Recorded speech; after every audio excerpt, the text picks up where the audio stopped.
E aí pessoal, bem-vindos à parte 2 do primeiro vídeo. Mas como assim é o segundo? Não sei explicar direito. Essa é a parte 2 do que era para ser o vídeo 1 da série Crescendo em Devoção aqui do canal, onde que a gente está falando sobre meditação. O vídeo sobre meditação ficou muito grande, então eu tive que separar em duas partes. E essa daqui é a parte 2. Se você ainda não assistiu a primeira parte, eu vou deixar aqui no card aqui em cima para vocês terem acesso. Assista essa primeira parte para entender por completo antes de ir para a parte prática que está nesse vídeo 2, na parte 2, tá bom? Então fiquem aí com a parte 2 do nosso primeiro vídeo da série Crescer em Devoção, beleza? E aí, vamos meditar agora? Então vamos lá, vamos para os passos práticos do prático mesmo. Vamos nos preparar para meditar então. Muitas pessoas perguntam: qual é o lugar correto para a meditação? Bem, não existe uma regra para isso, uma regra base. Até o Richard Foster, no livro dele, fala que as recomendações que ele dá não são leis ou regras que tem que alterar a nossa forma de viver ou a nossa forma que a gente enxerga a parte prática. Mas ele tem recomendações excelentes no livro que eu quero colocar aqui no vídeo. E resumindo elas é o seguinte: encontre um lugar silencioso, livre de distrações e longe do celular. Isso é boa, hein? Deixa seu celular de lado quando você for fazer sua meditação. Encontre um local fixo. É melhor um local fixo do que caçar um todos os dias. Isso aqui é muito bom. Marque também um horário para você fazer isso, porque senão você não vai conseguir ter regularidade. Outra pergunta que muitos fazem é quanto à postura. Em que postura que eu devo estar? De pé, sentado, deitado, inclinado, rodando? Qual será a postura melhor? Bom, também não existe uma regra, mas é melhor você se colocar numa postura em que você consiga permanecer por mais tempo e você não se distraia na postura que você está parado, né? Richard Hole, um místico do século XIV, ele disse que preferia fazer sentado. E eu quero colocar uma frase dele aqui, que ele diz: porque eu sabia que durava mais do que andando ou em pé ou ajoelhado, pois sentado fica em repouso máximo e o meu coração mais voltado para cima. Então eu também recomendo para vocês que fiquem sentados, certo? Se você ficar com sono, eu recomendo que você fique de pé e dê uma caminhadinha no lugar onde você está. Pelo menos isso funciona muito para mim. Ok, então a gente encontrou a nossa posição, mas e agora o que nós vamos fazer? Agora sim, meditação na prática. A primeira forma de meditação que mais praticada pelos místicos da igreja foi a meditatio scripturarum, como falavam em latim, que significa literalmente meditação nas escrituras. Essa daqui particularmente é uma das melhores que eu acho, na minha opinião, e também na minha experiência prática. Eu queria definir aqui a meditatio scripturarum na frase do nosso querido Dietrich Bonhoeffer, ele falando e explicando sobre o que é essa meditação. Ele fala o seguinte, ó: assim como você não analisa as palavras de alguém que você ama, mas as aceita como lhes são ditas, aceite a palavra das Escrituras e guarde-as no coração, como fez Maria. É só isso. Isso é meditação. Demais, né? Muito bom.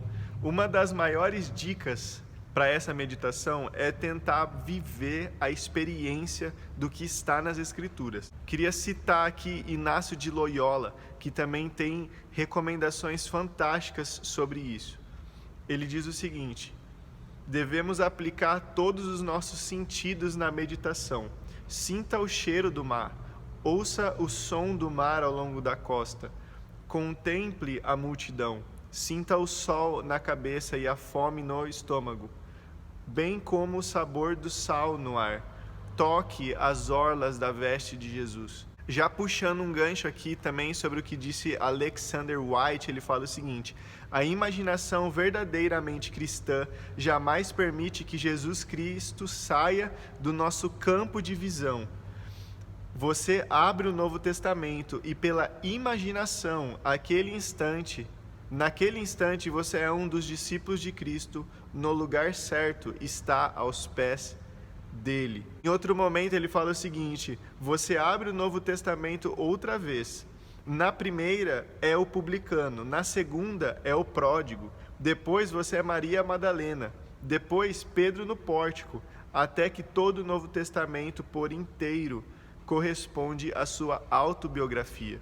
Então, resumidamente, nós pegamos um texto bíblico, uma porção das Escrituras. O Foster, ele até fala que a gente pode pegar um versículo só e ficar uma semana, ou até mesmo em uma palavra, ficar uma semana em cima nele. Mas a gente pega uma porção das Escrituras e a gente vive aquilo. Nós pegamos a palavra escrita e a tornamos palavra viva no nosso interior. Os místicos recomendam usarmos bastante a imaginação para reviver, recriar aquela cena, estando nós imersos nisso. Por exemplo, aquela passagem que Jesus está na beira da praia, ele entra num barco para ministrar a palavra, para ensinar para uma multidão que estava na beira do mar. Imagine você sentado na areia, sinta que você está sentado na areia, tente imaginar o vento do mar vindo na sua direção, tocando seus cabelos, tocando seu rosto. Imagine um murmúrio de uma multidão sentada, tentando fazer o máximo de silêncio, e você começa a ouvir a voz de um homem vindo a uns 8 metros de você, assim, falando e ensinando. Então viva a cena para que isso se torne algo vivo dentro do seu interior. Se imagine no lugar de um dos discípulos. Cara, é fantástico essa meditação, é fantástica. Eu já tive uma experiência poderosíssima nessa meditação que marcou a minha vida, em que eu estava meditando num texto de Mateus que fala sobre a purificação no templo. Aquele que Jesus faz um chicote, ele começa a chicotear a galera e virar as mesas dos cambistas, dos vendedores que estavam vendendo dentro do templo e falando que a casa do Pai era a casa de oração e não um lugar de covis, de ladrões, né? Gente, eu estava imaginando toda a cena e naquele dia eu me imaginei sendo a multidão que estava do lado de fora, olhando Jesus lá dentro do templo, fazendo tudo aquilo. E eu imaginava Jesus virando as mesas, e aquele barulho de moedas caindo no chão, assim, o barulho dos animais, assim, ficando agitados com a movimentação brusca do que estava fazendo, o som do chicote estralando no ar, assim, e Jesus falando, né, esse lugar não é para isso, esse lugar não serve para isso.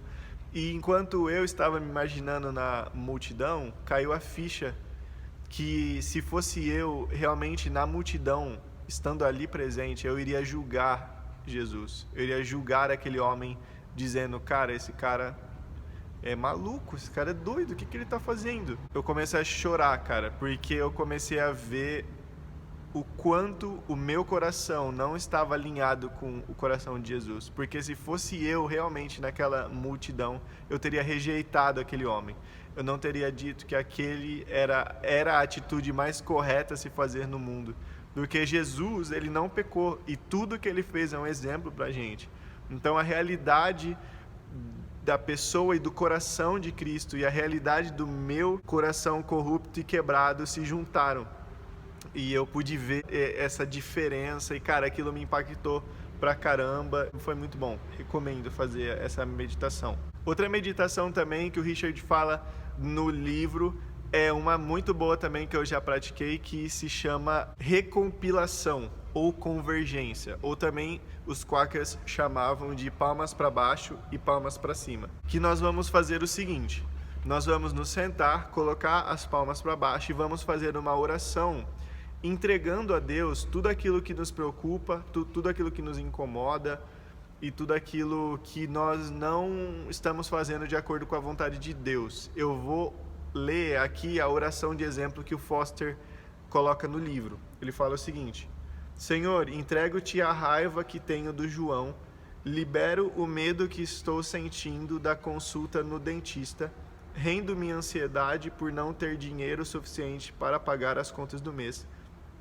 Libero minha frustração porque não consegui uma babá para essa noite.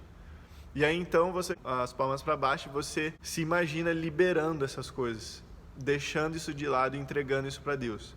Depois você vira suas palmas para cima e aí então nós fazemos uma oração para que Deus nos ajude e transforme o nosso coração em relação a essas coisas que nós entregamos com as palmas para baixo. Então eu vou ler aqui também o exemplo que ele deu no livro, respondendo a essa oração que a gente já fez.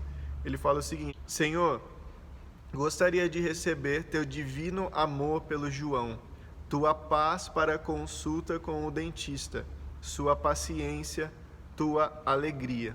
Aí então, depois de fazer essa oração, a gente permanece em silêncio na presença de Deus e deixa com que Deus tenha comunhão com a gente, Ele nos ame e Ele também ministre ao nosso coração sobre essas coisas que a gente entregou e a gente pediu para que Deus intervisse na nossa vida. Partindo para a nossa última forma de meditação, é uma que eu gosto bastante também de fazer, que se chama contemplação, ou meditação contemplativa. Nessa terceira forma de meditar, nós realmente precisamos ir para um lugar onde nós vamos nos encontrar com a natureza.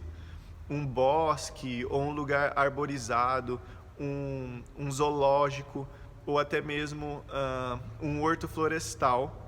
Nessa meditação, isso não tem nada a ver com panteísmo, da gente tentar encontrar o Deus criação ou o Deus natureza, mas na verdade tem a ver com a gente ir atrás de ter um encontro glorioso e majestoso com o Criador da natureza, com o próprio Deus, encontrar a Deus através da sua criação. Então, para isso, a gente tem que ir num lugar cheio de natureza. Observe as árvores, a textura das cascas, a majestade das árvores grandes, o detalhe de cada folha. Mas realmente olhe para elas, sabe? Gaste um tempo observando as cores, texturas. Observe uma flor, veja a simetria que ela tem nas pétalas, veja as cores que ela tem, os detalhes de como ela é formada. Ouça os pássaros cantando ao seu redor. Observe as penas, como elas são, como cada uma ela forma um padrão de cores maravilhoso. Ouça os cantos, cada canto lindo que os pássaros têm. Lembre-se que seu Criador disse que cuida de cada um deles e a cada dia dá o alimento necessário que eles precisam. E lembre-se que ele disse também que nós somos mais valiosos que ele. Imagina nós, como Deus não cuida de nós. Observe também os insetos andando pelo chão, como que essas coisinhas tão pequenininhas conseguem ter vida, fazer coisas incríveis também. Essa é a meditação contemplativa, ela é muito legal. Nela eu queria recomendar um documentário que eu recomendei no primeiro vídeo aleatório que eu vou colocar aqui em cima, que eu também testemunhei um dia que eu tive um encontro com Deus muito forte fazendo essa meditação contemplativa. Eu quero citar aqui também o mesmo documentário que eu recomendei, um documentário da Netflix, que se chama Moving Art. Esse aqui, ó. Moving Art, que ele se trata de um documentário que passa a natureza, as belezas da natureza e só. Não passa mais nada, não tem ninguém falando, não tem nada, é só natureza. E cara, é cada imagem fantástica e você vai tipo flutuando, cara, vendo toda a natureza, é bem relaxante assim. Eu gosto muito de ver para relaxar e também para meditar na criação de Deus. E para finalizar aqui o nosso vídeo, eu queria dar para vocês e lembrar também as mesmas dicas que o Richard Foster deu no livro, que ele fala o seguinte: não se sinta desencorajado em suas primeiras meditações. Estamos tentando praticar algo que não treinamos muito. Nossa cultura muito menos nos encoraja a fazer tais coisas. Então, seja paciente consigo mesmo e saiba que vencer alguns morros é fundamental antes de subir um Everest. Saiba que a meditação tem sim muito valor. Beleza? Então, galera, esse foi o nosso vídeo da prática das meditações e espero vocês no próximo vídeo dessa série Crescendo em Devoção, onde nós vamos falar sobre oração. Beleza? Tchau, até mais, até o próximo vídeo.